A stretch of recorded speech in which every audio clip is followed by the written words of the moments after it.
$2 million. That's what he had on a Tuesday morning in April. By the following March, he had nothing. Not a bad investment, not a market crash, not a robbery, just choices, one after another, after another, after another. And the worst part?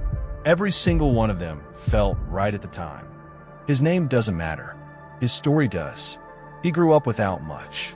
A modest house, a second-hand car, a father who worked long hours and said very little about money, except that there was never enough of it. When that father died, everything changed. The inheritance was real, verified, clean. $2 million transferred into an account that had never held more than $4,000. He was 31 years old. He had no financial advisor, no accountant, no one who had ever navigated anything close to this. What he had was a phone that wouldn't stop ringing. For the first 2 weeks after the funeral, he barely slept. Not from grief, though that was there too, but from a noise. The emails, the messages, the cousins he hadn't heard from in years, the old friends who suddenly remembered his number. Everyone had something to say about his money. And he, a man who had spent his entire adult life being told he wasn't good enough with finances, finally felt like he had something people wanted. That feeling would cost him everything. The first decision came fast. A childhood friend, someone he trusted, someone who had been at the funeral, told him about crypto. "This is the moment," the friend said. "You either get in now, or you watch other people get rich." He didn't research it. He didn't sleep on it. He didn't ask a second opinion. He transferred $400,000 in a single afternoon. $400,000. Gone into a digital wallet, chasing a promise. And for a while, it worked. The numbers went up. The friend sent screenshots. They celebrated. He felt like a genius. But here's the thing about feeling like a genius when markets are rising. You're not a genius. You're just early. And early is not the same as smart. Because when the market shifted, and it always shifts, he didn't sell. The friend said hold. "It always comes back," he said. "This is just a dip." It wasn't a dip. By the time he sold, he had recovered less than 60 cents on every dollar he put in. He lost over $160,000 in 4 months. But that was just the beginning. Around the same time, his lifestyle began to expand. Quietly at first, then all at once. A new apartment. Not outrageous, just better than anything he'd ever had. A lease, not a purchase, but in a city where rent ran $4,500 a month. Then a car, because the old one felt wrong next to the new apartment. Then dinners, trips, rounds of drinks for tables full of people he barely knew. He wasn't being reckless. He was being generous. There's a difference, or so he told himself. And then came the loans. His sister needed $30,000 for a business idea. He gave it without a contract. His mother needed help with the house. $55,000 for renovations he would never see. A friend from college. Another cousin. A neighbor who had once helped him move his sofa. Each one came with a story. Each story was compelling. Each amount felt manageable. Would you have said no? When you've grown up with nothing, when you know what it feels like to be the one who needs help, it feels wrong to say no. It feels cruel. It feels like a betrayal of where you came from. So he said yes. Again, and again, and again. By month 7, he had given away or loaned over $600,000. Not a single dollar had been repaid. Not one. He told himself it was fine. He still had over $1 million left. He started a business. A concept he'd had for years, but never had the capital for. He hired people quickly, too quickly. He signed a commercial lease. He bought equipment. He paid salaries for 6 months before the business generated a single dollar of revenue. When it collapsed, he didn't tell anyone. He was too embarrassed. He had gone from feeling like the luckiest man alive to feeling like the biggest fool in the room. And the room, by now, was starting to empty. Month 11. He opened his banking app on a Wednesday night. The balance read $7,840. He stared at the screen for a long time.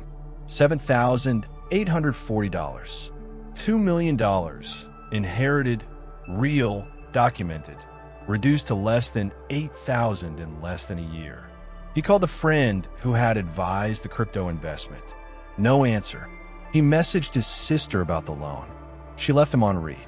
He called his mother. She picked up. She was kind. She said she was sorry, but she didn't mention the $55,000. And that's when it hit him. The cruelest twist of this entire story. He hadn't been robbed. He hadn't been scammed in the traditional sense. He had been chosen. Chosen by people who saw the money and calculated, consciously or not, exactly how much they could take before he noticed. And he had let them, because he wanted to be loved, because he had confused generosity with belonging, because no one, not one person in his life, had sat him down and said, "This money will change how people see you," and not always for the better. The account was nearly empty. The people were gone, and the silence was deafening. He didn't go bankrupt. He found a job. He moved to a smaller city.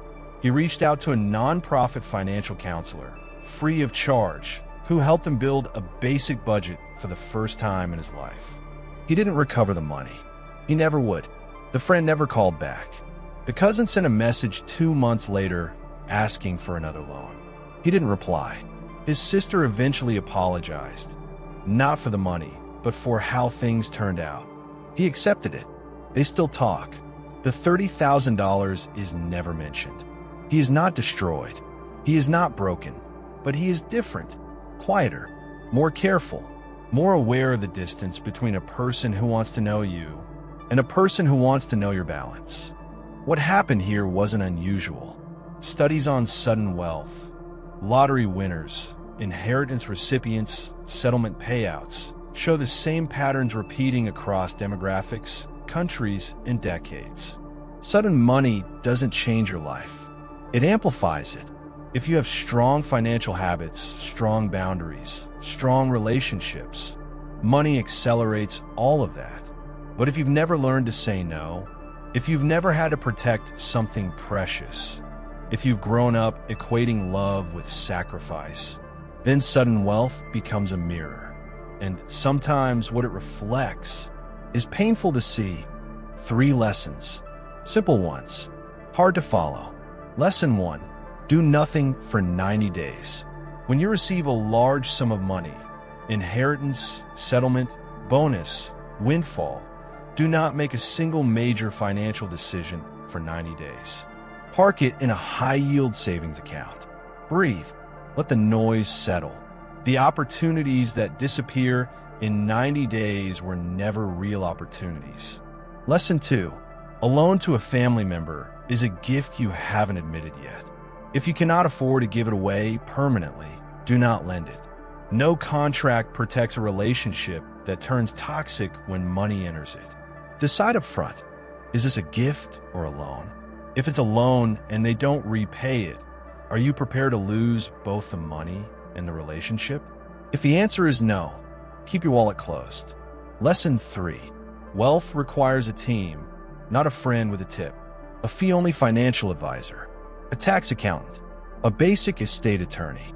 These 3 professionals, paid by you, working for you, would have cost him perhaps $5,000 to $10,000 in the first year. They would have saved him hundreds of thousands.